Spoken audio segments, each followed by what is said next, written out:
তো আজকে আমরা চলে এসেছি টগি ফান ওয়ার্ল্ডে ঘোরার জন্য। এটা ঈদের দ্বিতীয় দিন। তো আজকে আমরা ঘুরবো এই টগি ফান ওয়ার্ল্ডে। তো আমরা প্রথম চলে এসেছি টিকিট কাউন্টারে, টিকিট নিয়ে নিয়েছি।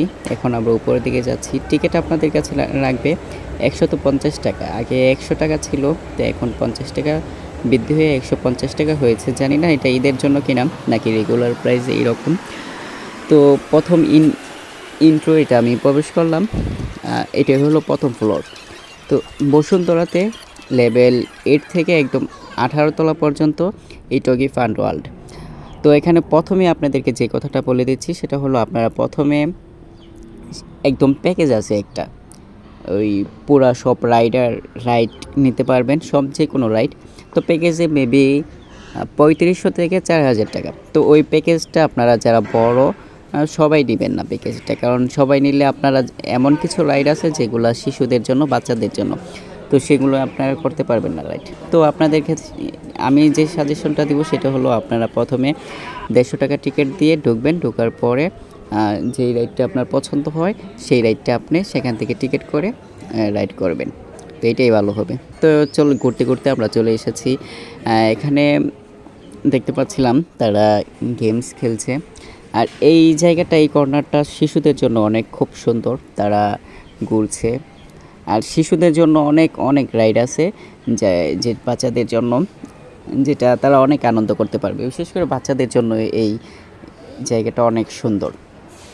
আমি যেদিন গিয়েছি সেদিন বিদেশ থেকে কিছু পর্যটক এসেছিল। তো তারা ঘুরতেছিল, তারা অনেক এনজয় করতেছিল। বাংলাদেশি কয়েকজন, তাদের হয়তো ফ্রেন্ড, তারা তাদেরকে ঘোরাচ্ছিল। আমিও তাদের পিছন উপরে উঠতেছি। আমার তাদের সাথে আমার 2বার দেখা হয়েছে। তো আমি উপরে এখন 11 তলাতে আছি, আমি 12 তলার দিকে যাচ্ছি। তো এরকমভাবে 18 তলা প্রত্যেকটা তলাতেই খুব সুন্দর সুন্দর রাইড আছে। যদি আমি সবগুলো রাইড নিই, আমি একটা রাইড নিয়েছি, সেটা হলো আয়নার ভিতর মিরর। এই জায়গায় আসার পর তাদের সাথে আবার দেখা হয়ে গেল। আর বাইরে অনেক মানুষ ছিল, তারা তাদের দিকে তাকিয়েছিল। আর এই জায়গায় এই রাইডটা কী করে সঠিক আমি জানি না, কারণ এই রাইডটা আমি নেই নাই। আমি অনেক রাইডই নেই। আমি গিয়েছিলাম প্রথম যে দেখার জন্য ঘুরে ঘুরে কেমন জায়গাগুলো। তবে ভিতরে যে ডেকোরেশন করা হয়েছে ওইগুলো খুব উন্নত মানের, খুবই সুন্দর ছিল। এখন চলে এসেছি আমরা সেই মিররে। এই মিররের ভিতরে আমি ঢুকবো, এই রাইডটা করব।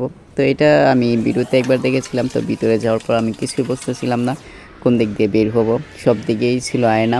আমি অনেকবার ঠুস খাচ্ছিলাম। তো অনেক কষ্ট করে আমি বের হতে পারছিলাম না, প্রায় 6 মিনিট হয়ে গেছে। তো তারপরে আমি কষ্ট করে বের হয়েছি। এখন যে রাইডটা, এটা হলো ফুটবল খেলার, ওই জায়গায় গোল দিতে হবে। এর আগে এই ভাইয়াটার সাথে একজন এসেছিলো, সে রাইড করছে, এটা গেমসটা খেলছে। তো সে একটা গোলও দিতে পারে না, আর এই ভাইয়া 2টা গোল দিয়েছে। আর এই ভাইয়াগুলো অনেকগুলো রাইড নিয়েছে। সবগুলো ভিডিও করতে চাইছিলাম কিন্তু করি নাই, যেহেতু আমি নিজে নেই কারণে অন্যদের ভিডিও করি নাই। করা যেত, এই জায়গায় ভিডিও করার সব পারমিশন আছে, কোনো সমস্যা নেই। তো আমি আরও উপরে অনেক ঘোরাঘুরি করেছিলাম, তো সবগুলো ভিডিও করিনি, যেহেতু ভিডিও বড় করতে চাচ্ছি না। এখন আমি নিচে নেমে যাচ্ছি, চলে যাব। আর তার আগে আপনাদেরকে বলে দিই, আপনারা যারা নতুন এখানে আসবেন তারা অবশ্যই বসুন্ধরা চলে আসবেন, পান্থপথ বসুন্ধরা। তারপর লেভেল 8-এ চলে যাবেন। লেভেল 8-এ চলে যাওয়ার পরে দেখবেন টগি ফান। তো আমি বাইকে করে চলে যাচ্ছি ঢাকা শহর। রাতে ঢাকা শহর অনেক সুন্দর, আপনারা আসবেন টগি ফানে, আপনার ফ্যামিলিকে নিয়ে এনজয় করবেন, ঘুরবেন। ধন্যবাদ, আল্লাহ হাফিজ।